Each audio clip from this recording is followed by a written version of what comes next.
जिंदगी का सबसे बेस्ट समय हमारा बचपन होता है। ये बोलकर वो अपने डायपर में हगने लगे तो मैंने इस बात पे थोड़ा गौर किया और मुझे पता चला कि यस, बचपन सच में बहुत रैंडम होता है। बचपन में एक बार साइकिल की चेन चढ़ाते समय मेरा हाथ आ गया तो मैं भाग के अपने अपाहिज दोस्त को भी ले आया कि उसके भी हाथ आ जाए। बचपन में मुझे मेरी दादी का चरित्र सही नहीं लगता था क्योंकि वो मुझे डेली नया तारा दिखा के बोलती थी वो तुम्हारे दादाजी है। बचपन में मैं थोड़ा भोला भी था, ऐसे फालतू किसी को उंगली नहीं करता था, वरना फिर मैं 9 तक ही गिन पाता था। एक तो तब कोई भी आके गिनती पूछ लेता था और उंगली करते समय गिनना कितना मुश्किल होता है पता है। बचपन में मैं और मेरा भाई हमेशा WWE देख के लड़ते थे क्योंकि माँ बाप की चाहते लड़ने लायक थी नहीं। एक तो मेरा छोटा भाई बचपन में बहुत शांत स्वभाव का था, बेचारा स्कूल में भी सीनियर से बुली होता था। हाँ, वो सीनियर मैं ही होता था।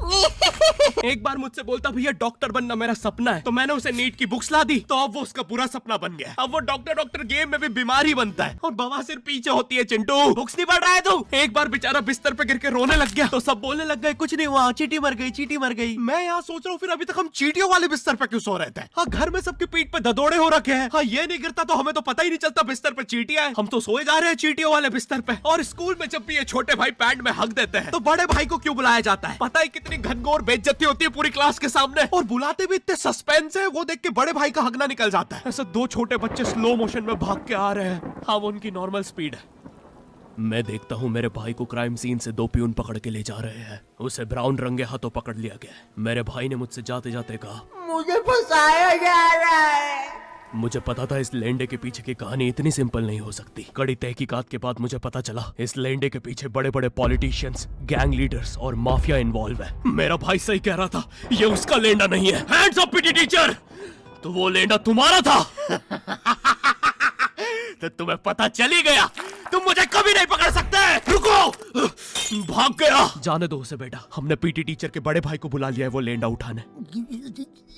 लेंडा आपकी नजदीकी सिनेमा घरों में पड़ा होगा तो देख के पैर रखना। ये चैनल पे जितने भी अजीब और गरीब चीजें तुम देखते हो ये मैं और मेरे भाई की लाइफ में हमेशा होती रहती है, और इसलिए हमने ये चैनल नॉट योर टाइप बनाया था। मेरे भाई ने कहा तू बोल और मैं एनिमेशन करता हूँ, और लो बन गया नॉट योर टाइप। आपके अरे अभी भी लेंडा लगा हुआ है। बचपन में बोले जाता था कि तुम जितने दांत तकिए के नीचे रखोगे तुम्हें उतने ही रुपये मिलेंगे। तो मैंने दादी की 32 रख दी तो मुझे 32 रुपए मिले। वो 32 7,000 की थी। जो पिटा हूं ना मैं घर पे, साली स्कैमर दांत वाली परी चांदी का दांत ले जाके 1 रुपया देती है। दांतों से याद आया, बचपन में सब सूखा बॉर्नविटा खाते हैं क्योंकि दांत दूध के होते हैं। ठीक है, ये वाला जोक हटा दूंगा। बचपन में मुझे चुड़ैलों से बहुत डर लगता था। एक बार मुझे चुड़ैल के पैर के निशान दिखे तो मैं उल्टा भागा, पर फिर मैं चुड़ैल के ही घर में आ गया। हाँ, मैं पट्टी में भूल गया था उसके पैर उल्टे होते हैं, तो फिर मैंने सोचा इसका पीछे से सर फोड़ देता हूँ। सर फोड़ने गया तो वो उसका मुंह निकला। फिर से भूल गया कि साली चुड़ैलों के बाल भी मुंह पे होते हैं। आदमी को पता चले तो चले कैसे। जब मैं छोटा था नींद में बिस्तर भी बहुत गीला करता था। मेरी मम्मी हमेशा गुस्सा करती थी कि सोने से पहले सुसु किया कर। अब उन्हें कैसे बताऊं, फिर गीले बिस्तर में मुझे नींद नहीं आती। बचपन में मुझे गुस्सा भी बहुत आता था तो मेरी मम्मी ने मुझे एक रेड स्टोन की अंगूठी पहना दी, और सरप्राइजिंगली उससे मेरा गुस्सा इतनी जल्दी उतरने लग गया क्योंकि अब मैं जब अंगूठी पहन के लोगों को पीटता था तो गुस्सा इतनी जल्दी शांत होता था। वैसे ये अंगूठी मुझे एक बाबा जी के आश्रम से मिली थी। जब मैं वो आश्रम में गया था वहाँ एक बहुत ही हॉट सी बंदी मुझे देख के बार बार स्माइल करे जा रही थी, तो मैंने भी मौके पे चौका मारा और जल्दी से अपना नंबर पेपर पे लिख के उसकी तरफ फेंक दिया। वो बंदी ने भी बड़े प्यार से मेरा नंबर उठाया और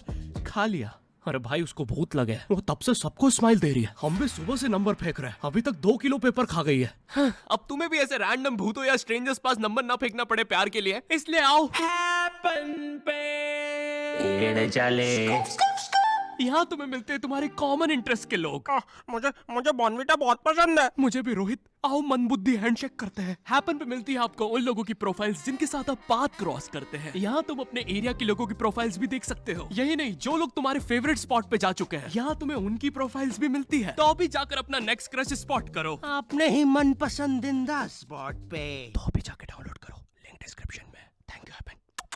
बचपन में मेरी मम्मी हमेशा बोलती रहती थी कि बाहर जाके खेलो। अब बाहर मेरे मोहल्ले के बच्चे भाई वो ऐसे अजीब अजीब से गेम्स खेलते थे। कहीं ड्रैगन फ्लाई में रस्सी बांध के उसको पेट बना लिया है, कहीं नंगे भाग रहे टायर के पीछे लकड़ी मारते मारते। मेरी मम्मी को उन पे दया आ रही है कि बेचारे गरीब बच्चे किसी भी चीज से खेल लेते हैं, फिर हमारी कार पलट जाती है। हाँ, वो टायर हमारी कार का था। और मुझे एक बात बताओ, चक्के से खेलने पे वो गरीब कैसे कंसिडर हो रहे हैं? क्या पता उनने कार खरीद के चक्का निकाला हो, क्या पता लैम्बोर्गिनी के चक्के से खेल रहे हो। नहीं, तुम्हें कैसे पता चल रहा है वो गरीब है या अमीर? और एक चक्के से इतनी सारी एक्टिविटी करेंगे ये लोग। कभी चक्के में रस्सी बांध के झूला बना दिया, कभी झूले से फिका के खुद को लूला बना दिया, कभी लूले पे झूला बांधकर हुला हू बना दिया। ये इतने हरामी बच्चे थे, इनके साथ कोई भी घर घर नहीं खेलता था क्योंकि घर ये जुए में लगा के हार जाते हैं। ये वो बच्चे जिन्हें तुम रिमोट कंट्रोल कार भी दोगे तो उसकी मोटर निकाल के पंखा बनाएंगे। एक बार इन्होंने रिमोट कंट्रोल रिमोट बनाया था। तुम अगर इस रिमोट पे बटन दबाओगे तो इस रिमोट पे बटन दबेगी, बस ये लोग मकर संक्रांति के दिन पतंग भी लूटते थे दुकानों से। पतंग से याद है, मैं बचपन में अपने दोस्त जनक के साथ बहुत पतंग उड़ाता था। जनक गुजराती था और गुजराती लोग तो बहुत बड़े पतंगबाज होते हैं। वो लोग गला काटने के बाद भी काहे पोचे चिल्लाते हैं। जनक मेरे घर पे इतना बड़ा गिर्रा लेके आता था पतंग उड़ाने। उसमें पता नहीं कितने 1000 किलोमीटर का मांझा लपटा होता था। हम दोनों का सपना था उस गिर्रे की पूरी ढील देना। एक बार तो गिर्रा खाली होने ही वाला था, पर वो पतंग आर तो घूम के हमारे पीछे से आ गई। हमने हमारी ही पतंग काट दी। तो इस बार हमने सोचा पतंग पूरी परपेंडिकुलर उड़ाएंगे, स्ट्रेट। हमने 2 घंटे ढील दी। वो मांझे में वेव सिग्नल आने लग गए प्राचीन भाषा में। हमें लगा हमने एलियंस ढूंढ लिया, बट फिर धीरे से वो सिग्नल क्लियर हुआ। हमें पता चला हमने कोई नासा का 100 मिलियन का टेलीस्कोप काट दिया।